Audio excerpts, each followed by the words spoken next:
तो बच्चों इससे पहली वीडियो में हमने बात की थी परटर्बेशन की। यहाँ पर बात करने वाले हैं बच्चों हम वेरिएशन मेथड की। ये क्या है बच्चों? अप्रोक्सीमेशन मेथड है। बहुत सारे सिस्टम होते हैं, जैसे कि हमने बच्चों सॉल्व किया 1D किया, सिंपल हार्मोनिक ऑसिलेटर किया। ये सारे सिस्टम इनके एग्जैक्ट सॉल्यूशन होने, इनके एग्जैक्ट वेव फंक्शन होने। वेव फंक्शन होने तो इसका मतलब वेव फंक्शन के अंदर, जैसे कि पोस्टुलेट में पढ़ा है हमने कि ऑल इन्फॉर्मेशन इनके अंदर है। ठीक है, तो साई हमें जानना होता है। लेकिन बहुत सारे सिस्टम है, जैसे कि हीलियम एटम हो गया, तो उसके लिए सोंडीजर वेव इक्वेशन सोल्व नहीं कर सकते, क्योंकि हीलियम एटम हो गया तो उसमें 2 प्रोटॉन और 2 इलेक्ट्रॉन, 2 इलेक्ट्रॉन्स हो गए। तो 2 इलेक्ट्रॉन के लिए सोंडीजर वेव इक्वेशन सोल्व नहीं की जा सकती। तो एग्जैक्ट साई का हमें पता नहीं है, इसका एक्स का एग्जैक्ट सॉल्यूशन हमें नोन नहीं है।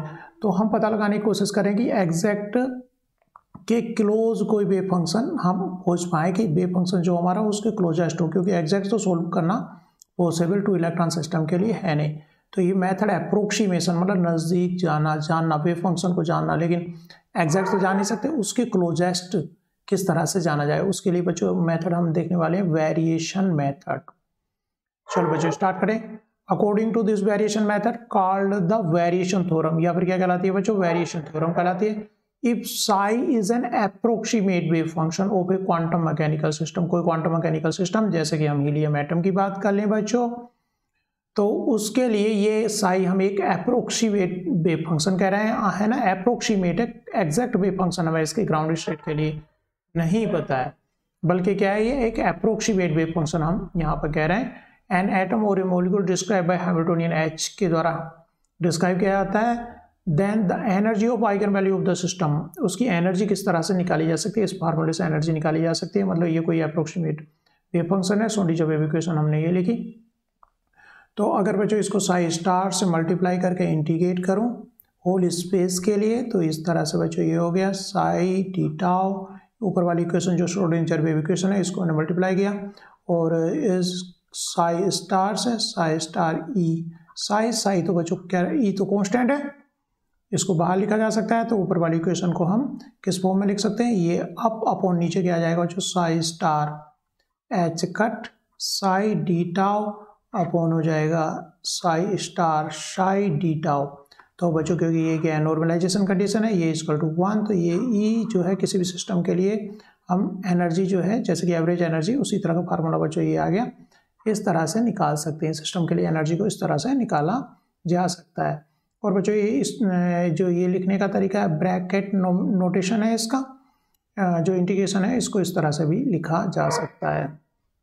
चाहे तो ऐसे लिख दो इंटीग्रेशन, इसका मतलब भी क्या है, इसका इंटीग्रेशन मीनिंग है। तो ये अदर वे हो गया इस तरह से ब्रैकेट के फॉर्म में लिखना इंटीग्रेशन को। वेव फंक्शन साई स्टार, यहाँ पर जो ऑपरेटर हम यूज कर रहे हैं साई, इसका मीनिंग क्या है बच्चों? इसका integration Sai star H Hamiltonian Sai D tau. ठीक है, तो ये अदर वे हो गया उसको लिखने का। तो इसका जो बच्चों एनर्जी जो होगी उस सिस्टम की ये होगी, क्योंकि नीचे वाली जो है नॉर्मलाइजेशन कंडीशन से क्या हो गया, 1 हो गया। तो इस तरह से किसी सिस्टम की हम एनर्जी कैलकुलेट कर सकते हैं, किससे? अप्रोक्सीमेट साई से। ठीक है, कैलकुलेट किया जा सकती है इस तरह से। ये फार्मूला एनर्जी निकालने का ये हम कह रहे हैं। लेकिन क्योंकि ये साई जो एग्जैक्ट साई तो है नहीं उस सिस्टम का या हीलियम का जिसकी बात कर रहे हैं, ये क्या है, अप्रोक्सीमेट साई है। ठीक है, तो यहाँ से जो एनर्जी जो निकल के आएगी, लेकिन कुछ ना कुछ सिस्टम की तो एनर्जी एग्जैक्ट एनर्जी तो होगी बच्चों। तो लेकिन इससे जो एनर्जी निकल के आएगी, रियल में जो एनर्जी है सिस्टम की, जैसे हीलियम के ग्राउंड स्टेट की एनर्जी की अगर बात करें, तो उसकी जो ग्राउंड स्टेट की एनर्जी, कुछ एनर्जी लेवल्स होंगे, और जो हम इस मेथड से, इस फार्मूले से जो एनर्जी निकालेंगे, वो जो है हमेशा क्या होगी, वो एनर्जी बच्चों बड़ी होगी या बराबर होगी, ये कंडीशन हो गई। यही हमारी क्या कहलाती है बच्चों? वेरिएशन थ्योरम भी कहलाती है। जो एनर्जी हम कैलकुलेट करके आएंगे, जो कि हम ट्रायल वेव फंक्शन को ले रहे हैं, अप्रोक्सीमेट वेव फंक्शन ले रहे हैं, इस फार्मूले से जो एनर्जी निकल कर आ रही है, जो रियल में एनर्जी है सिस्टम की, उससे हमेशा वो ऑलवेज बड़ी या मैक्सिमम उसके बराबर तक आ सकती है। The upper bound to the ground state energy E0 of the system, तो यहाँ से जो एनर्जी होगी इज एन अपर बाउंड है, मतलब उससे ज़्यादा है हमेशा, जो उसकी रियल एनर्जी है उससे हमेशा ज़्यादा निकल कर आएगी। आगे समझ में बात आएगी। या फिर बच्चों ट्रायल वेव फंक्शन जो है, if the approximate wave function is also called trial wave function कहलाता है। वो अप्रोक्सीमेट वेव फंक्शन जो है हैपन टू एग्जैक्ट, अगर एग्जैक्ट के बराबर हो जाए तो ये जो हमारी एनर्जी निकल कर आई है तो उसके बराबर हो सकती है। लेकिन जब वो क्या हो, अप्रोक्सीमेट वेव फंक्शन क्या हो जाए, happen to exact true wave function के बराबर हो जाए, ठीक है, जो कि ट्रू वेव फंक्शन तो जाना पॉसिबल नहीं है। तो क्या कहने का मतलब ये है कि ई जो है ऑलवेज इन जनरल क्या होगी, लार्जर ही होगी इससे। ठीक है, तो बच्चों वेरिएशन मेथड के आगे देखते हैं कि वेरिएशन मेथड में हम करते क्या है। तो कोई जिसकी एनर्जी अप्रोक्सीमेट जैसे हीलियम की जानी है, उसके लिए क्या करते हैं बच्चों, हम पहले choose a trial wave function, ये कुछ स्टेप्स हैं, इनको देख लो। Choose a trial wave function psi depend on variable parameter, जो हम इसके लिए कोई वेव फंक्शन साई जो है कंसीडर करते हैं, चूज करते हैं। ये कैसा रहता है बच्चों, ये ट्रायल वेव फंक्शन है जिसको हम ट्रायल करेंगे। ट्रायल वेव फंक्शन मतलब एक तरह से गैस करेंगे कि ये वेव फंक्शन है, और कोई ना कोई पैरामीटर क्या होगा उसमें, पैरामीटर कोई ना कोई रहेगा। जैसे मान लिया एक्स कह दें, तो साई के एक्स के चेंज करने पर साई चेंज हो रहा होगा। तो choose a trial wave function, एक ट्रायल वेव फंक्शन चूज किया जाता है, Sai depend on the variable parameter. फिर क्या करते हैं बच्चों, एनर्जी निकालते हैं, जो कि फार्मूला एनर्जी का इंटीग्रेशन ये है, जो कि हमने एनर्जी के इंटीग्रेशन के फार्मूले के ऊपर बात की हुई है कि इस तरह से हम उसकी क्या निकालेंगे, एनर्जी निकालेंगे इस फार्मूले, मतलब इसका इंटीग्रेशन करेंगे। फिर करते हैं बच्चों minimize the above integral with respect to variable parameter. तो हम क्या कह रहे हैं बच्चों, यहाँ पर हम ये कह रहे हैं कि जो एनर्जी है, जो रियल में एनर्जी ई नोट है, और जो बाउंड स्टेट से एनर्जी जो ये फार्मूला यूज करके एनर्जी आ रही है, वो सपोज यहाँ पर है, लेकिन उस किस पर है, कोई वेरिएबल है, उस पर डिपेंड एनर्जी वो कर रही है अल्फा पर। तो अल्फा चेंज करने पर वो चेंज होगी, तो उसकी मिनिमम एनर्जी निकालना चाह रहे हैं, मिनिमा की कंडीशन। तो जो डेल ई एनर्जी हमने ऊपर फार्मूले से आई है, वो जो पैरामीटर उसके रेस्पेक्ट में उसको इंटीग्रेट करें, सपोज पैरामीटर अल्फा है और ये इक्वल टू 0 निकाला, तो ये बच्चों हमें क्या दे देगा, अल्फा की वैल्यू देगा मिनिमम बार, कि मिनिमम कहाँ पर हो रहा है, ये मिनिमा या मैक्सिमा की कंडीशन में हम क्या करते हैं उसको डिफ्रेंशिएट कर देते हैं और इक्वल टू क्या कर देते हैं 0। तो हमें क्या दे देता है बच्चों, मिनिमम कंडीशन दे देता है। तो ये लगा करके वो अल्फा निकालना है जो कि रियल सिस्टम, ये क्या रियल एनर्जी है, उसकी क्लोजेस्ट हो पाए।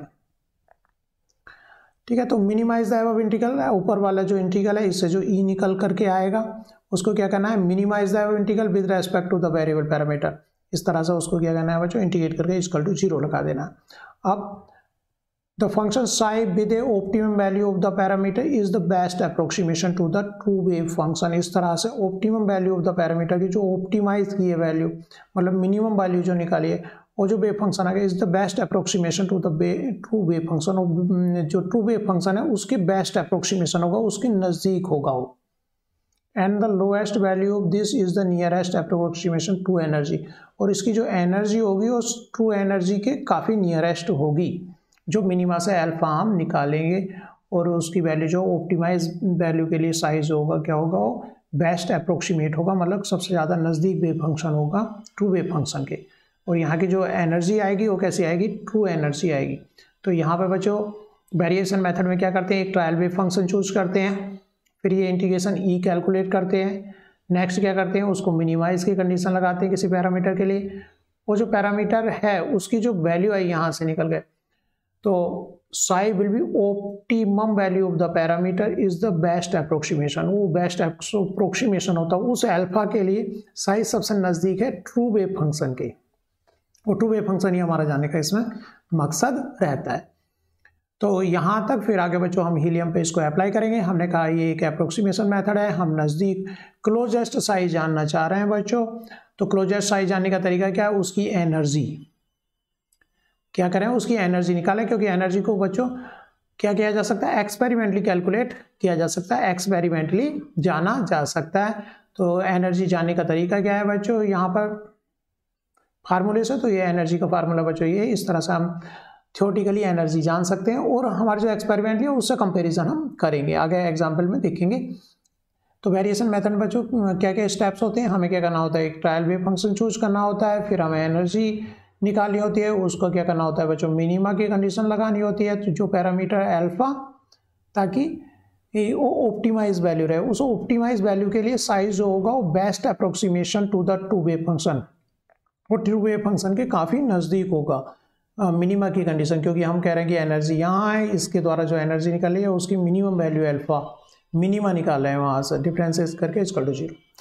तो चलो बच्चों अप्लाई, तो ये स्टेप समझ में आ गए होंगे, trial wave function, integration calculate करना, मिनिमा की कंडीशन निकाल कर को बेस्ट अल्फा निकालना, जिसमें क्या आ रहा है एल साई कैसे बिहेव करे, अप्रोक्सीमेट, बेस्ट अप्रोक्सीमेट करे टू वेव फंक्शन, वो मिनिमा पर करेगा।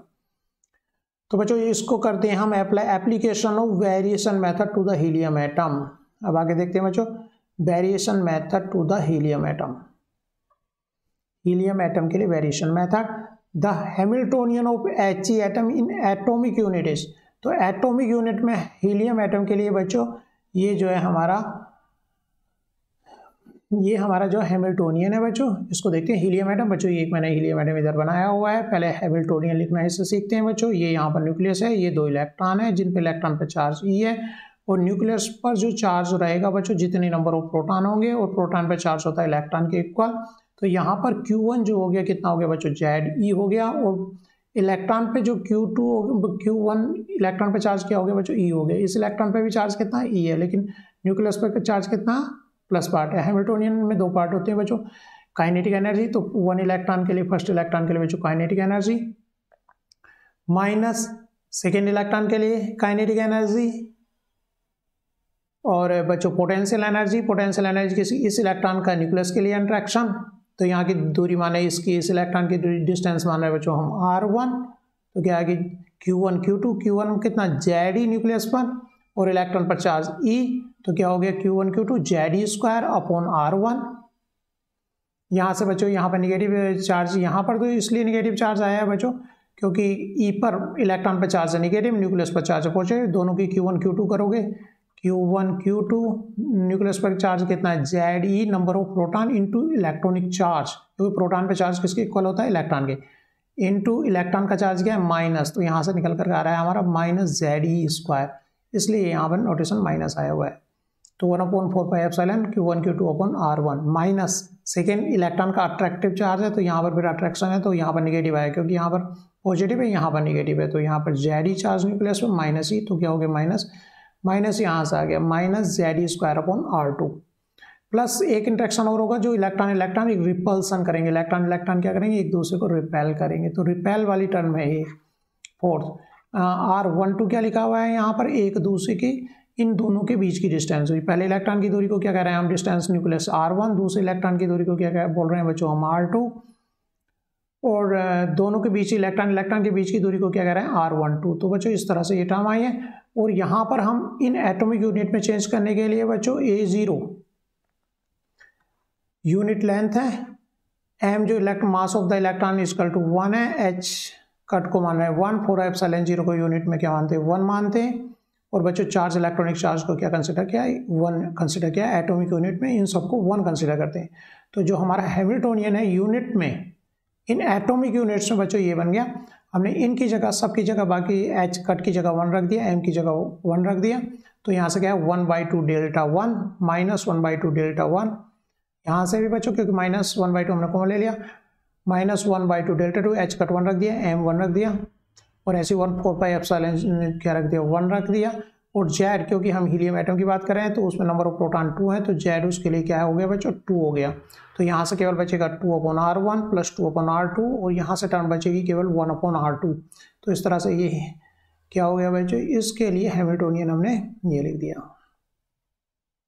हैमिल्टोनियन की वैल्यू यहाँ से लिख दिए बच्चों। दूसरा हमें देखना है ट्रायल वेव फंक्शन, तो यहाँ पर जो हीलियम एटम है इसके जो दोनों इलेक्ट्रॉन्स होंगे 1s के अंदर होंगे, 2 इलेक्ट्रॉन है 1s और 1s, तो रेडियल पार्ट से वेव फंक्शन जो है 1s का बच्चों हमने Z³ नॉर्मलाइजेशन फैक्टर इंटू बच्चों exponential E minus Z upon R1 upon होता है E minus Z R1 upon NA0 होता है, लेकिन A0 यूनिट एटॉमिक यूनिट में उसको कंसिडर कर लिया बच्चों 1, तो यहाँ से टर्म क्या रहेगी केवल E माइनस Z R1 और दूसरे इलेक्ट्रॉन की E माइनस Z R2।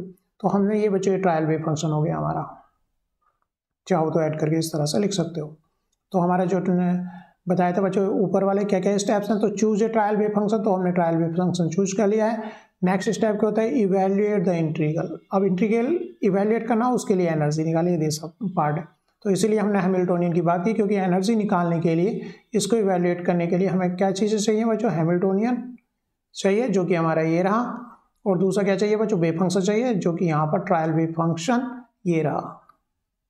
तो हीलियम एटम के लिए हमें ये करना है, क्या करना है पहले इवेल्युएट करेंगे इंटीग्रल को, फिर दूसरा क्या करेंगे वो जो इंटीग्रल निकल करके आएगा उसको मिनिमाइज वैल्यू करनी होती है, और जो वेव फंक्शन उसमें जो मिनिमाइज ऑप्टिमम वैल्यू के लिए उसकी क्या होता है, वो अप्रोक्सीमेट मतलब बेस्ट अप्रोक्सीमेट वैल्यू होती है।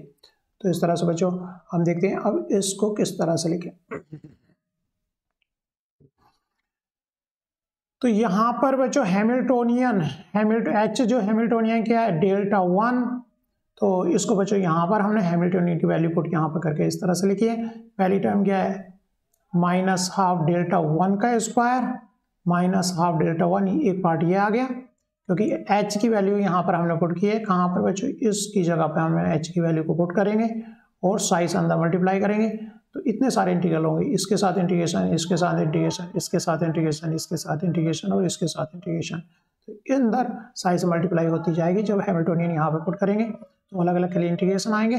आप डेल्टा 1 डेल्टा 2 के लिए, R1 के लिए, R2 के लिए और R12 के लिए।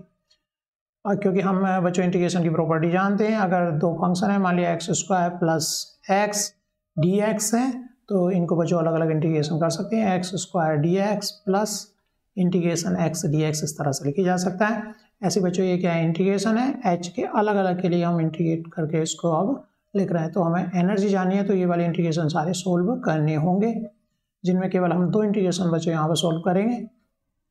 तो क्योंकि ये वाला जो है क्या है काइनेटिक एनर्जी डिनोट करा है, ये दूसरे इलेक्ट्रॉन के, क्योंकि दोनों इलेक्ट्रॉन से में जो वैल्यू इसकी आएगी वही इसकी आएगी। ये बच्चों पोटेंशियल एनर्जी बता रहा है अट्रैक्शन टू द न्यूक्लियस, इसका और इसका जो एक इलेक्ट्रॉन जैसा वैसे ही बच्चों दूसरा इलेक्ट्रॉन भी है, तो दोनों जो है सेम पोटेंशियल एनर्जी फील करेंगे, दोनों में कोई डिफरेंस है नहीं। और दूसरा रिपल सेंटर में, तो हम यहाँ पर एक इलेक्ट्रॉन ये इंटीग्रेशन सोल्व करना है जो कि किसके बराबर है इसके, और दूसरा ये इंटीग्रेशन सोल्व करना है जो ये बराबर होगा बच्चों इसके। इसका इंटीग्रेशन हम यहाँ पर डायरेक्ट लिखा जाएगा। तो इंटीग्रेशन बच्चों इसका सोल्व करने के लिए हमें क्या पता होना चाहिए बच्चों, डेल 1 पता होना चाहिए, क्योंकि ये क्या है स्फेरिकल सिमेट्री है। तो स्फेरिकल सिमेट्री में जो पोलर कोऑर्डिनेट्स है, spherical polar coordinate del square को क्या लिखा जाता है 1/r square del upon del r square del upon del r 1/r square sine theta, और कोस फाई वाली टर्म इस तरह से बच्चों इसको डेल स्क्वायर को लिखा जाता है। क्योंकि यहाँ पर स्फेरिकल पोलर कोऑर्डिनेट्स में बच्चों क्योंकि इलेक्ट्रॉन जो 1s में है थीटा और फाई फंक्शन पर डिपेंड नहीं करेंगे, तो ये टर्म क्या हो जाएंगे कैंसिल आउट हो जाएंगी, मतलब इनका डिफरेंशिएशन क्या होंगे कांस्टेंट के 0 आएंगे, क्योंकि इन पर भी फंक्शन हमारा डिपेंड नहीं करा। तो यहाँ पर केवल कौन सी टर्म बची बच्चों, एक ही टर्म ये बच गई है।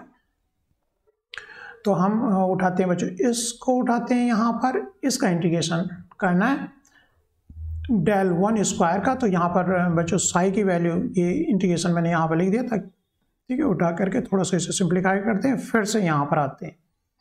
तो डेल 1 स्क्वायर अभी ऐसे ही रखा। तो बच्चों साई जो ट्रायल वेव फंक्शन है हमारा, तो e की power minus Z R1 e की पावर माइनस जेड R2, आगे नॉर्मलाइजेशन कांस्टेंट है जिनकी पावर हाफ है। तो नॉर्मलाइजेशन कांस्टेंट जो है हाँ, यहाँ से जो इन दोनों का जो नॉर्मलाइजेशन कांस्टेंट क्या आएगा बच्चों ZQ/पाई।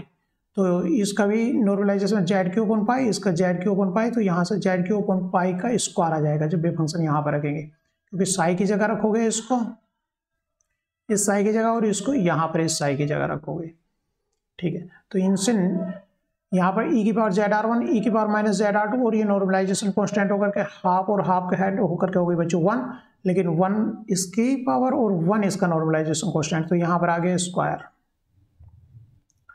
आगे e की पावर माइनस जेड R1 ये वे फंक्शन हमने रख दिया, R1 ये वे फंक्शन यहाँ पर रख दिया, और इनके आगे का जो नॉर्मलाइजेशन कांस्टेंट है वो हमने कहाँ पर रख दिया, आगे रख दिया, इज इक्वल टू, क्योंकि यहाँ पर दो कोऑर्डिनेट है R1 और R2, तो दोनों के रेस्पेक्ट में R1 और R2 के रेस्पेक्ट में क्या होगा बच्चों, ये इंटीग्रेट होगा, इंटीग्रेशन होगा। तो यहाँ पर वॉल्यूम एलिमेंट भी दो आएंगे d-τ1 और d-τ2।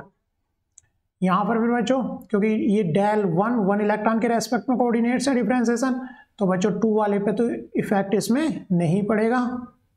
तो 2 वाले जेड R2 का इंटीग्रेशन क्या कर दे, सेपरेट कर दे उसको, तो ये इंटीग्रेट करेगा नहीं। माइनस जेड R2 अलग लिखेंगे दूसरी, तो क्या हो जाएगा बच्चों 2ZR2 ये इंटीग्रेशन आ गया, और एक इंटीग्रेशन बच्चों के इसका आ गया R1 के टर्म में आ गया, और नॉर्मलाइजेशन कांस्टेंट का जो स्क्वायर था वो ये यहाँ पर आ। अब क्या बच्चों इसको d-τ1 और d-τ क्या होंगे स्फेरिकल पोलर कोऑर्डिनेट्स में, d-τ1 R1 का square sine θ1 θ1 d-φ1 dr1 d-τ के लिए ये स्फेरिकल पोलर, तो d-τ की वैल्यू यहाँ पर पुट करनी है, यहाँ पर पुट कर देनी है। तो अब आ जाते हैं बच्चों, ये सब करने के बाद हम यहाँ पर, ठीक है, तो यहाँ पर बच्चों नॉर्मलाइजेशन क्वेश्चन हमने बाहर लिखा।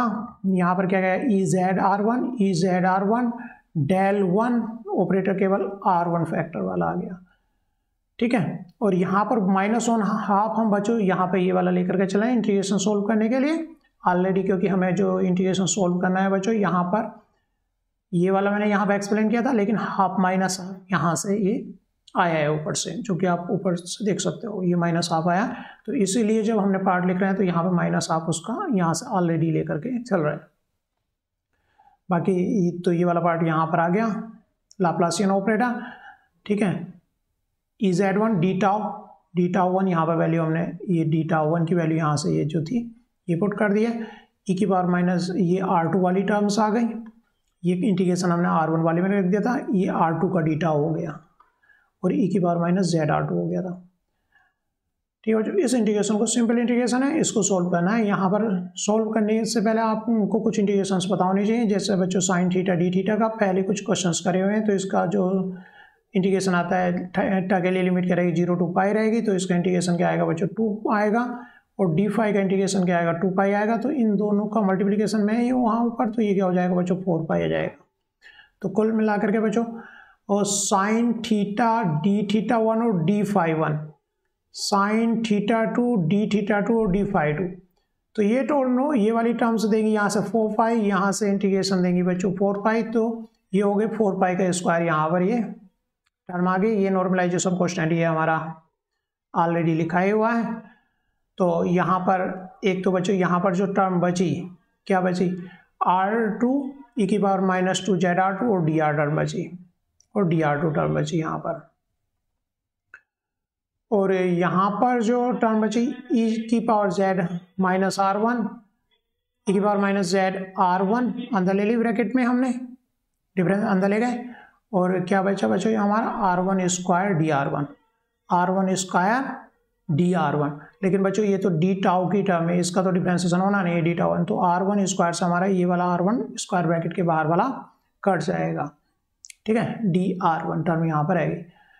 और ये जो इंटीग्रेशन है बच्चों इसका तो स्टैंडर्ड इंटीग्रेशन है, हम जानते हैं ये स्टैंडर्ड फॉर्म में आ गया, R की पावर n e⁻AR का होता है n factorial upon A0 n+1, ठीक है। तो इसका जो इंटीग्रेशन है यहाँ से n क्या हो गया, यहाँ पर r की पावर n होता है, r की पावर n, तो n क्या है 2 है, और यहाँ पर 2z क्या है बच्चों A0 है, तो A0, तो यहाँ से क्या आ गया बच्चों, ये इंटीग्रेशन आ गया 2 फैक्टोरियल अपॉन 2z की पावर n+1, इस इंटीग्रेशन इस फार्मूले को लगा करके। तो ये जो इंटीग्रेशन है हमने इसकी वैल्यू यहाँ पर पुट कर दी, ठीक है। और यहाँ पर और क्या कर रहे हैं बच्चों, पाई स्क्वायर है, यहाँ भी पाई स्क्वायर है, पाई से पाई हम क्या कर दे रहे हैं कैंसिल आउट कर दे रहे हैं। तो यहाँ पर बच गया बच्चों 4 का स्क्वायर और Z3, तो 4 इंटू Z3 का स्क्वायर यहाँ पर रख दिया। और जो हाफ टर्म चल रही थी वो हाफ वाली टर्म हमने ब्रैकेट से बाहर निकाली, ठीक है। तो यहाँ पर टर्म बच गई e⁻ZR1, और यहाँ पर बच्चों इसका डिफ्रेंसिएशन किया e⁻ZR1 का डिफ्रेंसिएशन हम जब करेंगे तो यहाँ से क्या आएगा e⁻ZR1 माइनस ZR के निकल का आएगा, और R1 ऑलरेडी यहाँ पर है, ठीक है। तो इसका अब इसका डिफ्रेंसिएशन करेंगे first part into second part से, तो बच्चों इसका डिफ्रेंसिएशन जो है ये आया ब्रैकेट के अंदर। यहाँ पर टर्म आएगी e⁻ZR1 दोनों तरफ आएगी, तो इसको हमने बाहर कॉमन ले लिया है। और इनको जब सोल्व किया है बच्चों, इस पार्ट को हमने जब सोल्व किया है, ZQ की स्क्वायर है, ZQ है, तो Z से तो 1 पावर Z की कट जाएगी, तो 1 ZQ बचेगा केवल यहाँ पर। दूसरा बच्चा 2/2 की पावर क्यूब है, 2/2 की पावर क्यूब है, -1/2 है, और 4 की पावर यहाँ पर क्यू है, तो 4 की पावर स्क्वायर है, तो 16 हो गया बच्चों, 2 से 2 कैंसिल आउट हो गया, यहाँ पर 2 2 जो 4, 16 अपॉन आया बच्चों यहाँ पर 2 की पावर 2 इंटू 2, तो 2 2 जो 4, 4 2 जो 8 2 टाइम आया केवल। तो यहाँ पर क्या बच गया बच्चों, माइनस का हमारा है -2 ZQ बचा केवल यहाँ पर। इसको सोल्व करने पर हमारी कहानी ये बची है, शायद समझ में आ गया होगा। और इसको फर्स्ट सेकेंड से डिफ्रेंशिएट करके बच्चों ये आ गया और यहाँ पर हमने एक ओवर ले लिया dr1। अब बच्चों यहाँ पर जो है e की power minus Z R one, ई की power minus Z R one, तो ये क्या हो जाएंगे e की power minus Z R two. Plus में है तो इंटीग्रेशन की प्रॉपर्टी रहती है कि दो इंटीग्रेशन बना लो इसके। माइनस टू जेड को यहाँ पर हमने बाहर ले लिया इसका, और यहाँ पर जेड स्क्वायर, तो यहाँ पर इंटीग्रेशन क्या बच गया आर वन ई की power minus two Z R one, ये ई की पावर जेड आर वन और ई की पावर जेड आर वन क्या हो गया यहाँ पर एडअप हो गया। ठीक है, डी आर वन और ये वाली टर्म यहाँ पर लिख दी आर वन का स्क्वायर ई की power minus Z R two D R one. अब ये दोनों बच्चों क्या बन चुके हैं, स्टैंडर्ड इंटीग्रेशन बन चुके हैं। कौन से फार्मूले का यूज़ करना है, इस फार्मूले का यूज़ करना, आर की पावर एन ई की power minus A R N factorial upon A nought N plus one. तो यहाँ पर एन क्या है बच्चों 2 है, तो 2 फैक्टोरियल, और ए क्या है 2z है, 2z की पावर एन प्लस वन मतलब 3। इसमें आर की पावर 1 है, 1 फैक्टोरियल मतलब 1 होता है, 2z बाहर लिखा हुआ तो अंदर 2z लिख दिया, और 2z स्क्वायर हो गया, 1 प्लस 1 क्या हो गया 2 हो गया, n प्लस 1। यहाँ पर आर की पावर कितना है 1 है। तो इस तरह से बच्चों इसको सोल्व किया, तो इसको सोल्व करोगे तो क्या आ गया जेड स्क्वायर बाई 2 आ गया। तो एक इंटीग्रेशन क्या आया हमारा जेड स्क्वायर बाई 2 आया, किसका -7 लेकर के चले, तो यहाँ पे ये चीज़ का ध्यान रखना, वहाँ पर पुट करेंगे तो माइनस सहित पुट करेंगे, तो इसको वहाँ पर टर्म हम, क्योंकि -1/2 से ऑलरेडी हम मल्टीप्लाई कर चुके हैं। ठीक है, जेड स्क्वायर बाई 2 आ गया एक इंटीग्रेशन। ठीक है, तो हमारी जो इसकी वैल्यू पूरे माइनस सहित इसकी वैल्यू जो इस इंटीग्रेशन की वैल्यू जो आ गई है बच्चों कितनी आ गई है जेड स्क्वायर बाई 2 आ गई है। और क्योंकि हमने बताया दूसरा इलेक्ट्रॉन भी ऐसे ही, तो सेकेंड इंटीग्रेशन भी क्या हो जाएगा बच्चों माइनस जेड मतलब प्लस जेड स्क्वायर बाई 2 आएगा यहाँ पर, क्योंकि माइनस को इंक्लूड करके जितना जैसा ये है वैसा ही बच्चों काइनेटिक एनर्जी दूसरी की भी सेम होगी। दोनों इलेक्ट्रॉन में हीलियम के चारों तरफ कोई डिफरेंस है नहीं। एक इंटीग्रेशन और बच्चों सोल्व करना है, वो काफ़ी इजी है, डिफिकल्ट नहीं है। तो वहाँ पर हैमिल्टोनियन की जगह क्या रखना है, सिंपल 1/r1 रखना है। तो हमने बच्चों ये साई स्टार हो गया बच्चों, यहाँ पर दूसरा साई हो गया, इनके आगे जो नॉर्मलाइजेशन कॉन्स्टेंट था उनकी स्क्वायर होकर के नॉर्मलाइजेशन कॉन्स्टेंट आ गया। क्लियर है। यहाँ पर साई कौन सा बच्चों जो ऊपर हमने लिया था, यहाँ पर ये साई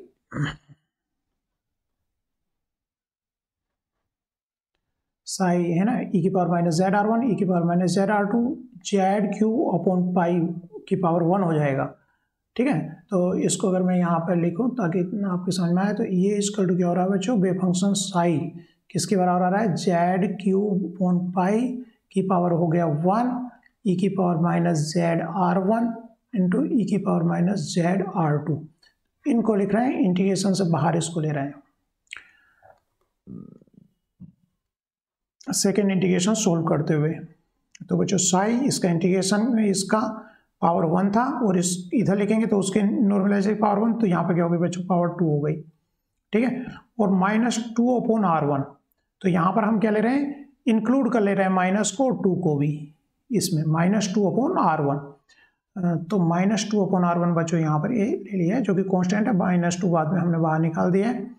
तो पहले की तरह बच्चों और साइन θ1 d θ1 वहाँ साथ उसका इंटीग्रेशन आता है 2, जैसा कि हम देख चुके हैं बच्चों, साइन थीटा डी थीटा का इंटीग्रेशन है 2, डी फाई का इंटीग्रेशन होता है 2 पाई। तो यहाँ से डी फाई का इंटीग्रेशन बच्चों, तो ये इंटीग्रेशन हो जाते हैं 4 पाई। डी फाई में लिमिट्स आते हैं 0 to पाई डी फाई। पीछे क्वेश्चन इसके हम कर ही चुके हैं बच्चों, साइन θ2 d θ2 साया 2 और डी फाई का इंटीग्रेशन आया, तो इन दोनों के इंटीग्रेशन तो हमें ऑलरेडी याद हो गए हैं, 4 पाई होता है। ठीक है, और R1 और R2 को हम अलग कर लें, तो थीटा ये वाली टर्म तो गायब भी हो जाएंगे, यहाँ θ1 d∅1 इनकी जगह हम इनका इंटीग्रेशन डायरेक्ट फाई के लिख देंगे। तो यहाँ पर dr2 केवल R वाले इंटीग्रेशन हमने अलग अलग कर लिए। तो यहाँ से जो टर्म्स आए बच्चों, e की power minus Z R one, ई की power minus Z R one, तो ये कितनी हो गई e की power minus Z R one, और R1 स्क्वायर था, एक R1 यहाँ था, तो ये टर्म क्या हो जाएगी, स्क्वायर कट जाएगा, तो यहाँ पर केवल टर्म बच जाएगी R1 ई की power minus Z R two. लेकिन ये R2 वाली टर्म तो यहाँ पर इस तरह से, और ई की पावर जेड आर टू और ई की पावर जेड आर टू क्या आ गया, ई की power minus Z R two D R two. तो बच्चों ये बन गए अब स्टैंडर्ड इंटीग्रेशन बन गए, जो कि यहाँ से आप देख सकते हैं n factorial upon a0 n+1 factorial से। फिर से r की पावर क्या है बच्चों 1 है, तो यहाँ 1 फैक्टोरियल 1 होता है, और ए क्या है यहाँ पर 2z की पावर हो गया n+1, जो ए नोट मतलब ये यहाँ पर जो लिखा रहता है, ठीक है, n+1, तो क्या हो गया 2z की पावर 2, और इसका यहाँ पर क्या है बच्चों, n इक्वल टू यहाँ पर तो 2 है, क्योंकि r की पावर पे जो रहता है वो n रहता है, 2 फैक्टोरियल अपॉन 2z की पावर क्यूब यहाँ पर हो गया। ठीक है बच्चों, तो यहाँ पर ZQ अपॉन पाई स्क्वायर, और यहाँ से निकल कर आया था आपको 4 पाई इंटू 4 पाई, तो यहाँ पर हो गया बच्चों ZQ अपॉन पाई का स्क्वायर, और वहाँ से निकल कर आया बच्चों 4 पाई का स्क्वायर, तो पाई स्क्वायर से तो क्या हो जाएगा, पाई स्क्वायर कैंसिल हो जाएगा, यहाँ का 4 सर्वाइव करा, उसका भी स्क्वायर है, तो यहाँ पर आ गया 4ZQ का स्क्वायर, और यहाँ से -2 हमने वो अंदर वाला जो -2 था वो वहाँ निकाल लिया है, और R1 से R1 कट गया था, तो बच्चों ये दो इंटीग्रेशन रहे 1 अपॉन, तो यहाँ पर 4 जो 16 और 2 हो गया 32, माइनस यहाँ पे चल ही रहा है, और z की पावर 3 तो z की पावर हो गई 6, इसका इंटीग्रेशन बच्चों स्टैंडर्ड फार्मूले से ये दोनों आ गए, इनकी मल्टीप्लाई करके ये क्या आ गया -2z आ गया, तो बच्चों यहाँ से देखा z²/2 प्लस z²/2, इसका इंटीग्रेशन जो है -2z आया है, और ये जो जैसा इंटीग्रेशन होगा ये भी इंटीग्रेशन वैसा ही है, -2z आया है, और इसका इंटीग्रेशन जो 5/8 z में। यार बच्चों माइनस लेकर के चले हैं तो ये सारे कंफ्यूज होना नहीं है, ये माइनस ऑलरेडी लेके चले थे, ये माइनस लेके चले थे, इसलिए हम इन दोनों को कंबाइन करके